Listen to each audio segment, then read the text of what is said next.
how it would affect our relationships around the world and whether our intelligence was sound, but also because we hadn't finished the job in Afghanistan. We hadn't caught bin Laden. We hadn't put al-Qaeda to rest. And as a consequence, I thought that it was going to be a distraction. Now, Senator McCain and President Bush had a very different judgment. And I wish I had been wrong for the sake of the country and they had been right. But that's not the case. We've spent over $600 billion so far, soon to be $1 trillion. We have lost over 4,000 lives. We have seen 30,000 wounded. And most importantly, from a strategic national security perspective, al-Qaeda is resurgent, stronger now than at any time since 2001. We took our eye off the ball.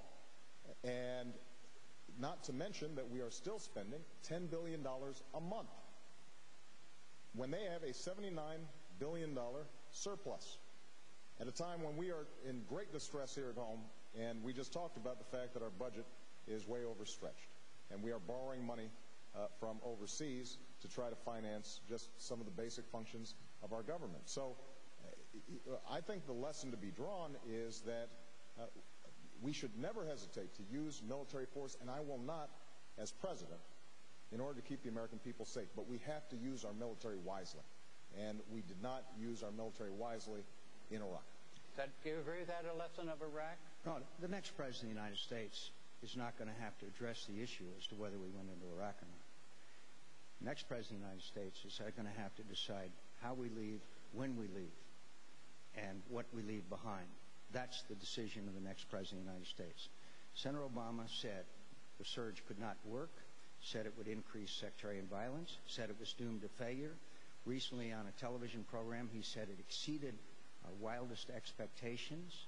But yet, after conceding that, he still says that he would oppose the surge if he had to decide that again today. Incredibly, Senator Obama didn't go to Iraq for 900 days and never asked for a meeting with General Petraeus. Well, let's go with some of these Senator things. Obama is the chairperson of a committee that oversights NATO that's in Afghanistan. To this day, he's never had a hearing. What about that point? It's remarkable. All right. Which point? Well, you raised a whole bunch of them. Well, no. All right, let's go to the latter point and we'll back up. The point about your not having been...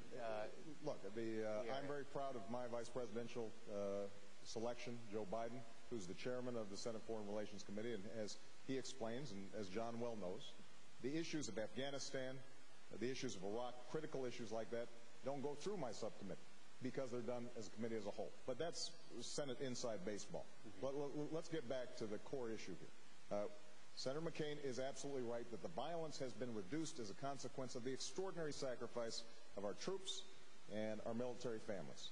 They have done a brilliant job, and General Petraeus has done a brilliant job. But understand, that was a tactic designed to contain the damage of the previous 4 years of mismanagement of this war. And so John, you like to pretend like the war started in 2007. You talk about the surge. The war started in 2003. And at the time when the war started, you said it was going to be quick and easy. You said we knew where the weapons of mass destruction were. You were wrong. You said that we were going to be greeted as liberators. You were wrong. You said that there was no history of violence between Shia and Sunni, and you were wrong. And so if the question is the judgment of whether or not, if the question is who is best equipped as the next president to make good decisions about how we use our military, how we make sure that we are prepared and ready for the next conflict, then I think we can take a look at our judgment. We got a lot on the plate here. I'm afraid Senator Obama doesn't understand the difference between a tactic and a strategy.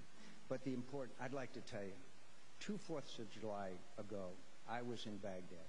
General Petraeus invited Senator Lindsey Graham and me to attend a ceremony where 688 brave young Americans whose enlistment had expired were re-enlisting to stay and fight for Iraqi freedom and American freedom.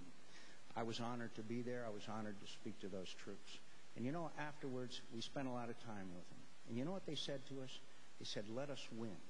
They said, let us win. We don't want our kids coming back here.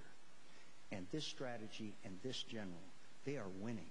Senator Obama refuses to acknowledge that we are winning in Iraq. They just passed an an election law just in the last few days. There is social, economic progress and a strategy of going into an area, clearing and holding, and the people of the country then become allied with you.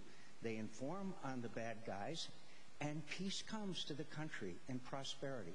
That's what's happening in Iraq, and it wasn't a tactic. Let me see. It was a strategy, and that same strategy will be employed in Afghanistan by this great general. And Senator Obama, who after promising not to vote to cut off funds for the troops, did the incredible thing of voting to cut off the funds for the troops in Iraq and Afghanistan. Jim, there are a whole bunch of things we got to answer. First of all, let's talk about this troop funding issue, because John always brings this up. Senator McCain opposed funding for troops in legislation that had a timetable because he didn't believe in the timetable. I opposed funding a mission that had no timetable and was open-ended, giving a blank check to George Bush. We had a difference on the timetable.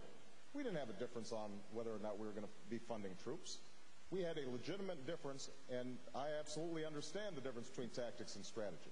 And the strategic question that the president has to ask is not whether or not we are employing a particular approach in the country once we have made the decision to be there. The question is, was this wise? We have seen Afghanistan worsen, deteriorate. We need more troops there. We need more resources there.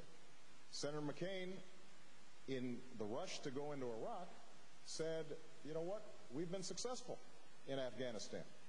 There is nobody who can pose a threat to us there. This is a time when bin Laden was still out.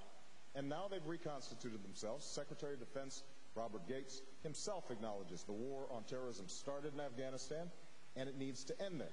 But we can't do it if we are not willing to give Iraq back its country. Now, what I've said is we should end this war responsibly.